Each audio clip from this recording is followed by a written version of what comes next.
قالوا نعبد أصناما فنظل لها عاكفين قال هل يسمعونكم إذ تدعون أو ينفعونكم أو يضرون قالوا بل وجدنا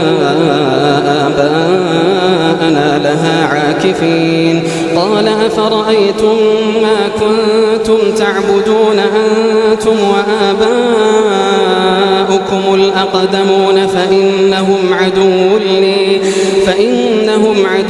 لي إلا رب العالمين الذي خلقني فهو يهدين والذي هو يطعمني ويسقين وإذا مرضت فهو يشفين والذي هو يميتني ثم يحيين والذي أطمع أن يغفر لي خطيئتي يوم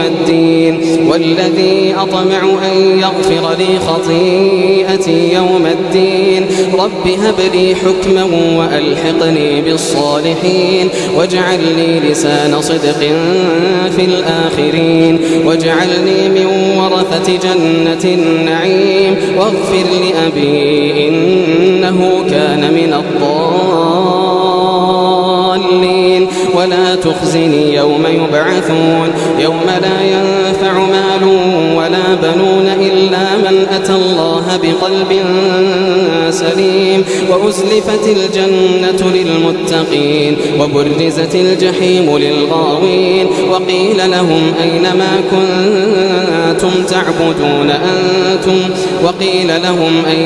كنتم تعبدون من دون الله هل ينصرونكم أو ينتصرون فكبكبوا فيها هم والغاوون وجنود إبليس أجمعون